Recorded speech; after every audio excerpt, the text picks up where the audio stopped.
ఇక డీటెయిల్స్ లోకి వెళ్తే హైదరాబాద్ విద్యానగర్ లోని హిందీ మహావిశ్వవిద్యాలయంలో తెలంగాణ రాష్ట్ర ప్రభుత్వ జూనియర్ కళాశాల గెస్ట్ అధ్యాపకుల సంఘం ఆధ్వర్యంలో రాష్ట్ర స్థాయి సమావేశం నిర్వహించారు. ఈ సందర్భంగా టీపీసీసీ అధికార ప్రతినిధి రియాజ్ మాట్లాడుతూ గెస్ట్ లెక్చరర్ల న్యాయమైన డిమాండ్లను ప్రభుత్వంతో చర్చించి పరిష్కరించే దిశగా కృషి చేస్తామన్నారు.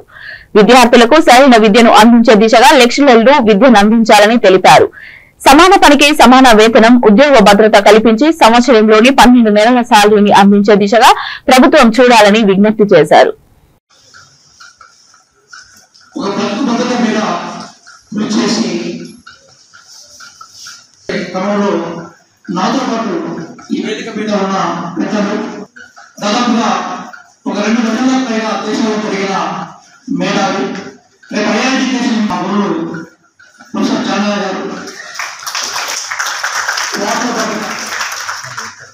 వివిధ జిల్లాల నుంచి అలాగే రాష్ట్రాల్లో కనిపిస్తున్న కొన్ని వాస్తవాలని ఒక ప్రాగ్మాటిక్ అప్రోచ్ లో మేనిఫెస్టో మేము రాస్తాం. ఆ చేతిలో కాంగ్రెస్ పార్టీ మేనిఫెస్టో ఉంది. ఇది మొత్తం 42 పేజెస్ మేనిఫెస్టో, 42 పేజీలు. ఇందులో 6 పేజీల్లో విద్య, ఉపాధి, ఉద్యోగం.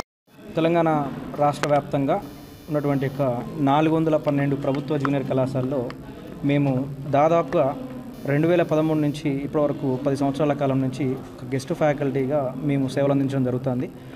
ప్రభుత్వ జూనియర్ కళాశాలలో చేరేటువంటి నిరుపేద విద్యార్థుల ఉజ్వల భవిష్యత్తును మా పైన పెట్టి వారి బాధ్యతను మేము తీసుకొని వారికి రాష్ట్ర స్థాయిలో ర్యాంకులు వచ్చే విధంగా మేము పనిచేస్తూ వాళ్ళకు అత్యున్నత మార్గాలకు వాళ్ళని పంపించడం జరుగుతుంది.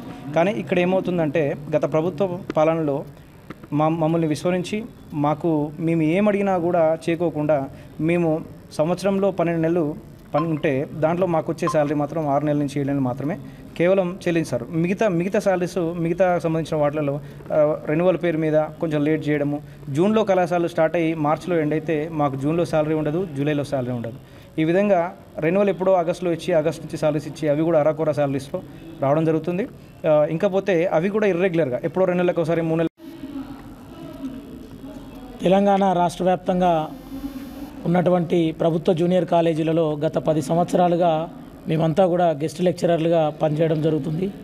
మేము ఇతర రెగ్యులర్ కానీ ఇతరత్ర ఉద్యోగులతో సమానంగా కాలేజీలలో పనిచేస్తూ మేమున్నా కానీ వేతన విషయంలో కానీ అదేవిధంగా ఉద్యోగ భద్రత విషయంలో కానీ గత 10 సంవత్సరాలు కూడా చాలని వేతనాలతోని ప్రభుత్వ కళాశాలల అభ్యున్నతికి అదేవిధంగా ఆ కళాశాలలో పనిచేస్తూ చదువుతున్నటువంటి పేద విద్యార్థుల ఉజ్వల భవిష్యత్తు కోసము చాలి వేతనాలతోని మానసిక ఒత్తిడులతోని మేము అరకొర వేతనాలు మేము చేసినటువంటి గత సంవత్సరం చేసినటువంటి వేతనాలు కూడా ఈ సంవత్సరం తీసుకొనిటువంటి దుస్థితి ఏర్పడినటువంటి క్రమంలో మేమంతా కూడా ఈ ప్రభుత్వాన్ని మేము రిక్వెస్ట్ చేస్తున్నాము.